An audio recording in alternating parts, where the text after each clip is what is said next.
Same. ایک عالم ربانی ہے پرہیزگار, وہ اپنے گھر سے جھولا لے کر سامان لینے کے لیے باہر جلدی جلدی جا رہے ہیں. عصر کا وقت ہو چکا ہے اور سامان خریدنے کے لیے جا رہے ہیں. راستے میں یہی فقیر آیا, کہا کہ حضور رک جائیے, تھوڑا کچھ بات کرنی ہے آپ سے مجھے. وہ عالم دین رک گئے اور کہا کیا بات ہے, جلدی جلدی بات کیجئے, مجھے گھر سے سودا لینے کے لیے, سامان لینے کے لیے جانا ہے اور گھر میں واپس پہنچا کر مسجد میں اذان ہو چکی ہے, جماعت سے نماز پڑھنی ہے, جلدی آپ بتائیے کیا بات ہے. فقیر نے کہا آپ نے نہیں پہچانا, میں ملک الموت اسرائیل ہوں. اس عالم ربانی نے جھولا پھینک دیا, جو سامان لانے کے لیے جا رہے تھے جھولا پھینک دیا اور کہا کہاں تھے آپ کے انتظار میں کتنی راتیں کٹ گئی ہیں, کہ آپ آئیں گے, روح نکالیں گے, میں رب سے ملاقات کروں گا. یہ دنیا میں جس کی روح اٹکی ہوئی ہے مال سے, وہ مہلت مانگتا رہتا ہے, اور جو رضا الہی کے لیے جیتا ہے وہ ملک الموت کا استقبال کرتا ہے. آپ کہاں تھے؟ تو اب یہاں منظر بدلا ہوا ہے. ملک الموت نے کہا اتنی جلدی بھی کیا ہے آپ کو, آپ جائیے سامان خرید لائیے اور اپنے بچوں کو سامان دے دیجئے, گھر والوں کو کچھ وصیت کرنی ہے وہ بھی کر لیجئے. اس عالم ربانی نے کہا آپ کو جس کام کے لیے اللہ نے بھیجا وہ کیجئے آپ. میرے بچوں کا مالک اللہ ہے, وہ مسبب الاسباب ہے, جس نے مجھے کھلایا وہ میرے بچوں کو بھی کھلائے گا, میرا یقین ہے, آپ اپنا کام کیجئے. ملک الموت وہاں مہلت نہیں دینا چاہتے اور ادھر کہہ رہے ہیں کہ اور کچھ ہے تو آپ کر لیجئے کام. پھر اس عالم ربانی سے کہا کہ اور کوئی آپ کی خواہش ہے؟ اس عالم ربانی نے کہا اگر آپ اتنا وقت لے کر کے آئے ہیں پہلے سے, اتنی مہلت لے کر کے آئے ہیں پہلے سے, تو خواہش اتنی ہے, گھر نہیں جاؤں گا, اللہ کے گھر جاؤں گا, جس وقت نماز پڑھ رہا ہوں سجدے کے عالم میں جاؤں, آپ روح نکال لیجیے. کیسی خواہش تھی. اور اس عالم ربانی کے ساتھ ان کی خواہش کا خیال کیا گیا. وہ مسجد میں نماز کے لیے گئے اور سجدہ ریز ہوئے, ان کی روح قبض کر لی گئی. یہ سب کے ساتھ نہیں ہے کہ ہر کوئی چاہے تو اس کے ساتھ ہو جائے, ان لوگوں کے ساتھ ہے جو اللہ کی رضا کے لیے جیتے تھے, دنیا میں اس کی رضا کے لیے جیتے تھے, تو موت بھی اللہ تعالیٰ ان کی پسند کے حساب سے لیتا ہے. یہی تو بات ہے میرے عزیزو. موسیٰ علیہ السلام کی موت کے سلسلے میں جو حدیث ملتی ہے وہ یوں ہی نہیں ہے. یہاں پر ایک عقیدہ بھی بتا کر کے جاؤں, تمہارا اور ہمارا جو دنیا سے جانے کا منظر ہے وہ الگ ہے, نبیوں کا مقام الگ ہے. نبیوں کی روح قبض کرنے سے پہلے ملک الموت اجازت لیتے تھے. تمہارے گھر میں اجازت نہیں لی جائے گی, ہاں انبیاء سے اجازت لی جاتی, لیکن وہ موسیٰ علیہ السلام کی روح قبض کرنے کا منظر تو بہت الگ ہی ہے. ملک الموت آئے تھے اور ان سے پوچھا کہ اللہ کے نبی موسیٰ, آپ کی روح قبض کرنے کے لیے اللہ نے مجھے بھیجا ہے. انہوں نے ایک تماچا لگا دیا اور کہا جاتا ہے کس نے, موسیٰ پیغمبر نے ملک الموت کو, اور ان کی آنکھ باہر آئی. وہ واپس چلے گئے رب تعالیٰ کے حضور اور کہا اے اللہ تو نے کس کے پاس بھیجا؟ اس نے مار کر کے آنکھ باہر کر تھی. وہ پیغمبرانہ جلال تھا, کسی دوسرے کو کیا ملک الموت چھوڑ دیتے, اور کیا کسی کی ہمت تھی. یہاں یہ عقیدہ مجھے بتانا ہے, وہ خبیثوں کو سمجھنا چاہیے جو نبی کو اپنے برابر سمجھتے ہیں.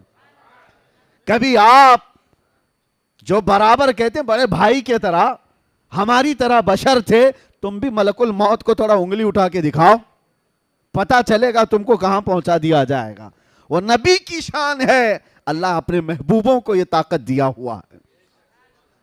اللہ تعالیٰ نے نہیں فرمایا کہ نظام میں خلل ہو گیا, نہیں, رب تعالیٰ نے فرمایا اے اسرائیل جاؤ دوبارہ اور ایک گھنے بالوں والا بکرا لے کر جاؤ اور ان سے کہو کہ اس بکرے کے جسم پر ہاتھ رکھیں, ان کے ہاتھ کے نیچے جتنے بال آئیں گے اتنی عمر ان کی بڑھا دی جائے گی, اتنی زندگی ان کو دی جائے گی. دوبارہ اسرائیل آئے اور موسیٰ علیہ السلام کے پاس بکرا پیش کیا, کہا آپ اس پہ ہاتھ رکھیے, آپ کے ہاتھ کے نیچے جتنے بال آئیں گے اتنی عمر آپ کی بڑھا دی جائے گی.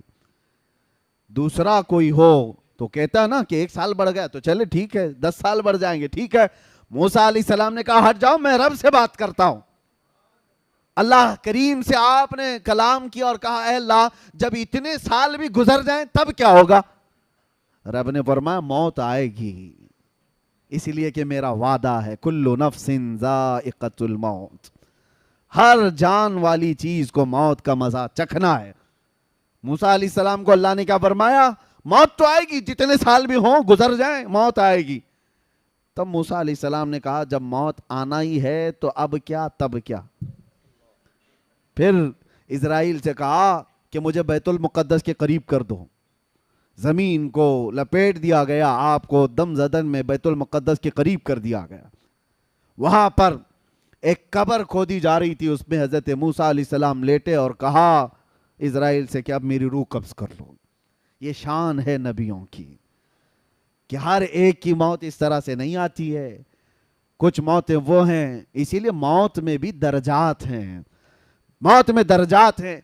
ایک حضرت عمر فاروق رضی اللہ تعالیٰ عنہ سے مروی یہ بات ہے، آپ سے پوچھا گیا موت کے آنے کے انداز الگ الگ ہیں؟ آپ نے کہا ہاں۔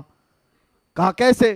کہا مومن کی روح اور کافر کی روح نکالنے میں فرق ہے، ایک کافر کی اور ایک بدبخت کی گنہگار کی روح ایسے نکالی جاتی ہے جیسے کانٹوں کی جھاڑی پر ریشم کا کپڑا ڈال کر کھینچو، ریشم کا کپڑا، سلک کا کپڑا ڈال کر کانٹوں کی جھاڑی پر جب کپڑا کھینچیں گے تو اس کے تار کس طرح نکلتے چلے جائیں گے، روح نکلنے کے وقت اس کو ایسا لگے گا ناخن سے اس کی روح نکالی جا رہی ہوگی، شدت کا درد ہوگا۔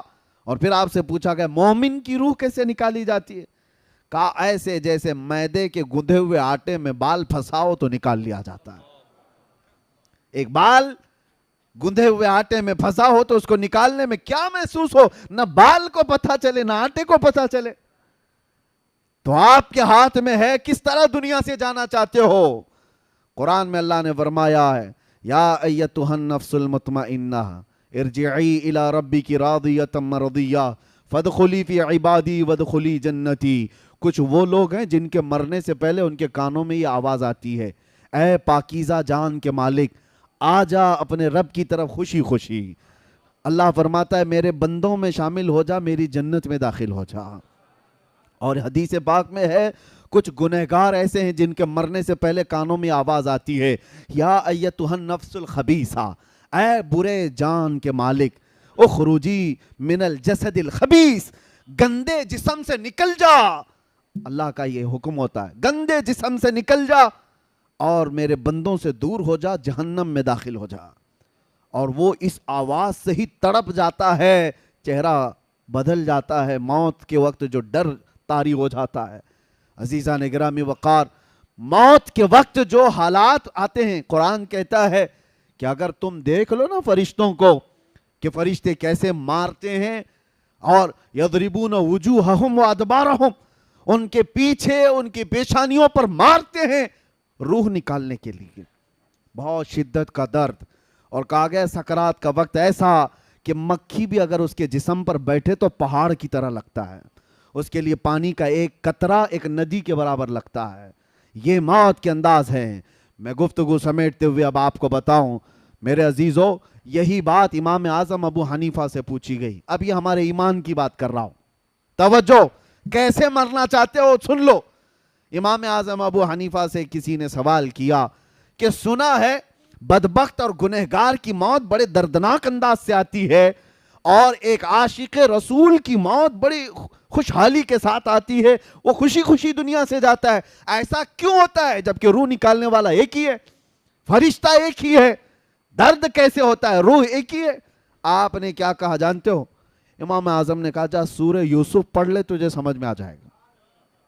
سورہ یوسف قرآن پاک کی سورہ 13ویں پارے میں حضرت امام اعظم ابو حنیفہ نے کہا جا یہ پڑھ لے۔ وہ پڑھ کر کے آیا، اس میں موت کا کہیں ذکر ہی نہیں ہے کہ کیسے کافر کی موت آتی ہے، کیسے مومن، ارے اس میں تو یوسف و زلیخا کے واقعات ہیں۔ وہ آ کر کے کہا اس میں مجھے کہیں کچھ ملا نہیں۔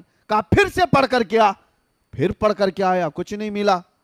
موت کے نکلنے کا یا روح کے نکلنے کا کوئی منظر اس پہ نہیں ہے۔ امام اعظم نے پوچھا پھر کیا پڑھا تو نے؟ کہا اس میں تو اللہ تعالیٰ نے یوسف علیہ السلام کے بچپن سے لے کر کے ان کے وزارت عظمیٰ تک کے واقعات بھی بیان فرمائے۔ کہا اس میں زلیخا کا واقعہ تو پڑھا ہے؟ کہا کیا ہے واقعہ؟ اس نے کہا زلیخا یوسف علیہ السلام کے حسن پر فدا ہو گئی تھی، دیکھ کر کے فدا ہو گئی، شہر کی عورتوں نے ان کو تانا دینا شروع کیا زلیخا کو کہ ایک جوان لڑکے پر تو فدا ہو گئی، اس لیے کہ ان عورتوں نے یوسف کو دیکھا نہیں تھا، تانے مار رہی تھی۔ تو زلیخا نے کیا کیا، ایک دعوت کی ان سارے رئیس عورتوں کی، اور گھر میں بلایا اور سب کے ہاتھوں میں ایک لیمو دیا اور ایک ہاتھ میں چاقو دیا اور کہا جب میں کہوں گی تب یہ لیمو کاٹنا۔ بڑی بڑی رئیس عورتیں بیٹھی تھی۔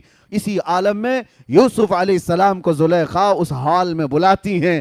یوسف علیہ السلام کا حسن ایسا تھا، جمال ایسا تھا کہ جو دیکھتا تھا وہ پلکیں جھپکانا بھول جاتا تھا۔ جیسے ہی یوسف علیہ السلام داخل ہوئے، ادھر سے زلیخا نے آواز دی کہ اپنے اپنے ہاتھوں میں موجود لیمو کاٹ دو۔ عورتیں یوسف علیہ السلام کو دیکھنے میں ایسے مگن ہو گئیں کہ ان کے ہاتھوں سے لیمو گر گیا، 4 انگلیاں کٹ گئیں۔ قرآن پاک میں یہ واقعہ موجود ہے۔ قطعنا ایدیہن، اللہ فرماتا ہے انہوں نے اپنے ہاتھوں کی انگلیاں ہی کاٹ لی۔ ارے عورت ذات ہے، تھوڑا سا کھروچ آ جائے تو واویلا کرتی ہے، 4 انگلیاں کٹ جائیں پتہ نہیں چلا۔ ہاں ایک کیفیت انسان پر آتی ہے جب وہ محویت کی کیفیت ہے، یعنی کسی میں گم ہو جاتا ہے تو کٹنے کا درد نہیں ہوتا، پتہ نہیں چلتا۔ تو اس نے شخص نے امام اعظم سے یہ کہا یہ واقعہ تو میں نے قرآن میں پڑھا ہے لیکن اس کا موت سے کیا لینا دینا؟